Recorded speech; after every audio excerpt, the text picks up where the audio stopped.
블록체인 시장은 더 이상 기술적 환상에 머무르지 않고 실제 사용자가 누구이며 그들이 어떤 가치를 창출하고 있는지를 묻는 냉혹한 실전의 장으로 변모했다. 이러한 흐름 속에서 셀로는 단순한 레이어 1 프로젝트에서 이더리움의 보안성을 공유하는 레이어 1호의 성공적인 피벗을 마친 생존형 혁신가로서 독보적인 위치를 점하고 있다. 2025년 3월에 단행된 이더리움 레이어 1호의 전환은 기술적 이주를 넘어 이더리움 생태계의 거대한 유동성을 흡수하고 네트워크 운영 비용을 99.8% 절감하는 경이로운 결과를 낳았다. 2026년 2월 현재 셀로는 1일 활성 사용자 수인 다오가 70만 명을 상회하며 이는 베이스나 아비트럼1과 같은 대형 레이어 이들과 어깨를 나란히 하거나 특정 지표에서는 이들을 압도하는 수치다.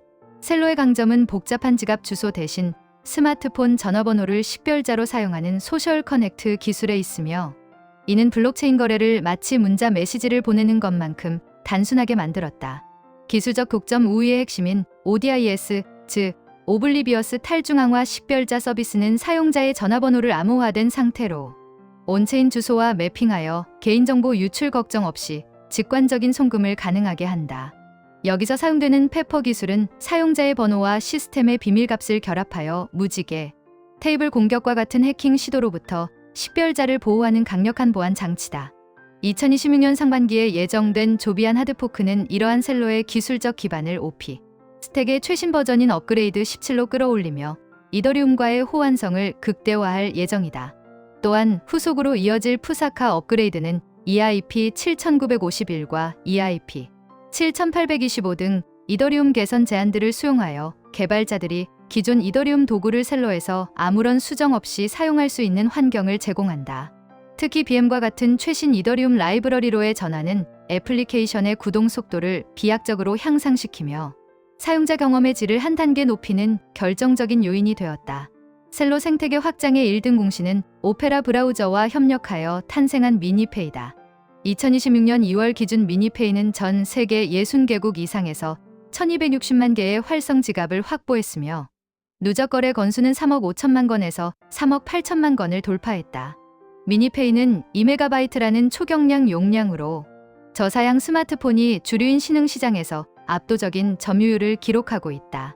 특히 2026년 2월 2일에 발표된 테더와의 파트너십은 셀로 네트워크의 USDT와 금 기반 안정화 코인인 테더 골드를 직접 통합하는 쾌거를 이루었다. 이를 통해 나이지리아와 케냐, 그리고 가나의 사용자들은 자국 화폐의 가치 하락에 대비하여 디지털 금을 소유하거나 달러 기반의 USDT로 즉각적인 결제를 수행할 수 있게 되었다.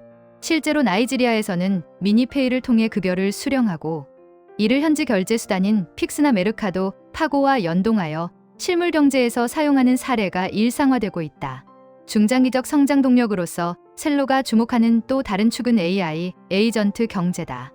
2026년 2월 초 셀로 네트워크에 배포된 ERC8004 표준은 AI, 에이전트에게 온체인 신원과 평판, 그리고 검증 가능한 행동 기록을 부여한다. 현재 ERC8004 기반으로 배포된 에이전트는 2만 1000개에 육박하며 셀로는 이들이 자율적으로 금융활동을 수행하는 거대한 실험장으로 기능하고 있다. 예를 들어 AI 에이전트는 셀로의 25개 이상의 안정화 코인 중에서 가장 저렴한 환전 경로를 찾아 송금을 처리하거나 디파이 프로토콜인 아베와 유니스왑 V4를 오가며 최적의 수익률을 실시간으로 추적한다. 이러한 에이전트들은 X402 프로토콜을 지원하여 소액 결제를 스스로 처리하고 기계 간 협업을 통해 인간의 개입 없이도 경제적 부가가치를 창출한다. 이는 셀로가 단순히 사람의 지불 수단을 넘어 미래 AI 경제의 핵심 인프라로 진화하고 있음을 시사한다. 로드맵 측면에서 셀로는 2026년 하반기까지 에스프레소 공유, 시퀀서 기술을 통합하여 거래 확정 시간을 거의 실시간으로 단축하려 한다. 현재도 5초 이내의 빠른 확정 속도를 자랑하지만 에스프레소의 선확정 기술이 도입되면 사용자는 버튼을 누르는 즉시 거래가 완료되는 경험을 하게 될 것이다. 또한 비전 2030이라는 원대한 목표 아래 2030년까지 온체인 경제 규모를 1조 달러로 키우겠다는 계획을 차질 없이 수행 중이다. 이를 위해 셀로 재단은 2026년 상반기에만 150만 달러 규모의 예산을 배정하여 빌더 성장과 전략적 파트너십, 그리고 아시아 지역의 미니 앱 로드쇼를 지원하고 있다. 특히 프레젠티 그랜트 프로그램은 27만 6,400달러의 예산으로 실질적인 트랜잭션과 TVL 기여도가 높은 프로젝트에 집중적으로 자금을 지원하며 생태계의 질적 성장을 도모하고 있다. 하지만 장밋빛 전망만 존재하는 것은 아니다. 셀로는 현재 강력한 경쟁자들과의 격렬한 점유율 싸움에 직면해 있다. 월간 활성 사용자 수인 MAU 기준으로 베이스가 530만 명, 아비트럼1이 420만 명을 기록하고 있는 반면 셀로는 170만 명 수준에 머물러 있다. 이는 신흥 시장에서의 강점에도 불구하고 거대 거래소인 코인베이스의 전폭적인 지원을 받는 베이스나 강력한 디파이 생태계를 구축한 아비트럼을 상대하기에 아직 부족한 규모다. 또한 2026년 7월부터 전면 시행되는 유럽의 미카 규제는 안정화, 코인 발행사에게 1대1의 고품질 준비금 확보와 엄격한 자금 세탁 방지 의무를 부과한다. 셀로의 비즈니스 모델이 USDT와 같은 안정화 코인에 크게 의존하고 있는 만큼 규제 준수를 위한 비용 상승과 특정 지역에서의 서비스 제한 가능성은 잠재적인 리스크 요인이다. 여기에 더해 2026년 2월 28일로 예정된 대규모 토큰 언락은 전체 공급량의 40%가 여전히 잠겨 있다는 점과 결합하여 단기적인 공급 과잉에 따른 가격 하락 압력을 가할 수 있다. 이러한 리스크를 돌파하기 위해 셀로 공동체는 토큰 경제학 2.0이라는 근본적인 체질 개선을 추진하고 있다. 2026년 1월부터 본격화된 이 논의의 핵심은 인플레이션 중심의 구조에서 탈피하여 네트워크 수익을 토큰 가치와 직접 연결하는 소각 및 바이백 메커니즘의 도입이다. 구체적인 제안에 따르면 시퀀서 수수료와 안정화 코인, 스프레드 수익의 70%에서 80%를 셀로 토큰 바이백에 사용하여 연간 유통량의 10%에서 15%를 줄여나가는 자동화된 시스템이 검토되고 있다. 또한 EIP 1559와 유사한 기본 수수료, 소각 구도를 도입하여 네트워크 사용량이 늘어날수록 셀로 토큰의 희소성이 높아지는 선순환 구조를 구축하려 한다. 더 나아가 번투루트 모델은 사용자가 셀로 토큰을 소각하여 프로토콜 내에서 영향력을 행사하거나 가스비 할인을 받는 권한을 획득하게 함으로써 토큰의 실질적인 유틸리티를 부여한다. 투자 전략 측면에서 셀로는 단기적인 시세 차익보다는 글로벌 지불 인프라의 확산이라는 관점에서 접근해야 한다.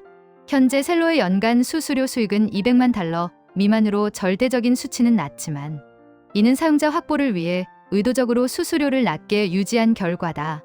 만약 셀로가 목표로 하는 비전 2030의 경제 규모가 현실화된다면 낮은 수수료율 속에서도 폭발적인 거래량에 기반한 막대한 소각 효과가 나타날 것이다. 따라서 투자자는 미니페이의 사용자 증가세가 둔화되지 않는지, 테더와의 통합 이후 USDT 유입량이 어떻게 변하는지, 그리고 토큰 경제학 개편안이 거버넌스 투표를 통과하여 실제로 집행되는지를 면밀히 관찰해야 한다.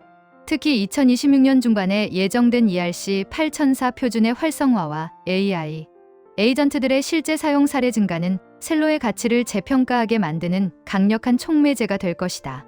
결론적으로 셀로는 기술적 완성도와 실질적인 시장 채택이라는 두 말이 토끼를 잡기 위해 고군분투하는 전략적 혁신가다. 이더리움 레이어 1호의 성공적인 전환과 신흥 시장에서의 독보적인 장악력, 그리고 AI와 RWA, 자산을 아우르는 광범위한 확장성은 셀로의 미래를 밝게 만드는 요소들이다.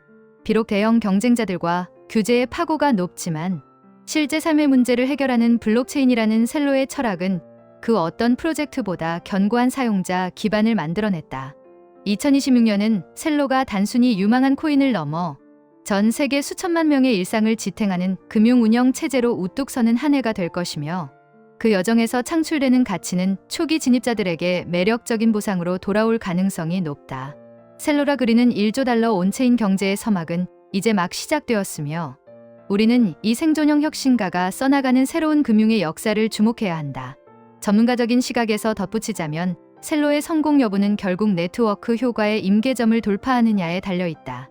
1200만 명의 지갑 사용자가 실제 결제와 저축, 그리고 투자라는 완전한 금융 사이클을 셀로 안에서 소화하기 시작할 때 셀로 토큰은 단순한 거버넌스 수단을 넘어 네트워크 전체의 가치를 저장하는 핵심 자산으로 자리매김할 것이다. 특히 AI 에이전트들이 생성하는 무수한 미세 트랜잭션들이 셀로의 저렴한 수수료 구조와 만나 폭발적인 네트워크 수익을 창출하게 된다면 이는 기존의 그 어떤 블록체인 경제 모델도 보여주지 못한 새로운 성장의 증거가 될 것이다.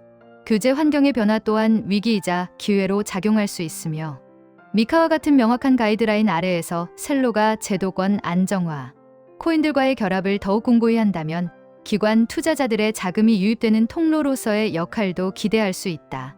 셀로는 이제 기술을 넘어 경제와 규제 그리고 인류의 일상이라는 다층적인 전장에서 자신의 가치를 증명해 나가고 있으며 그 과정에서 발생하는 데이터 하나하나가 셀로의 미래 가치를 결정짓는 중요한 지표가 될 것이다.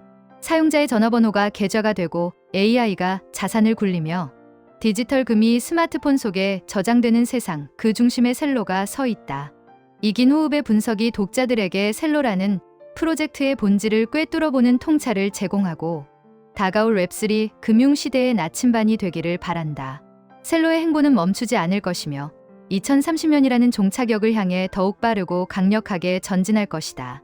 데이터가 증명하고 사용자가 허락하는 셀로의 혁신은 2026년 전 세계 금융시장에 지울 수 없는 이정표를 남길 것이 확실하다. 인플레이션을 억제하고 실질 가치를 제고하려는 토큰 경제학의 대수술이 성공적으로 마무리되는 날, 셀로는 진정한 의미의 번영을 위한 엔진으로서 전 세계로 뻗어나갈 것이다.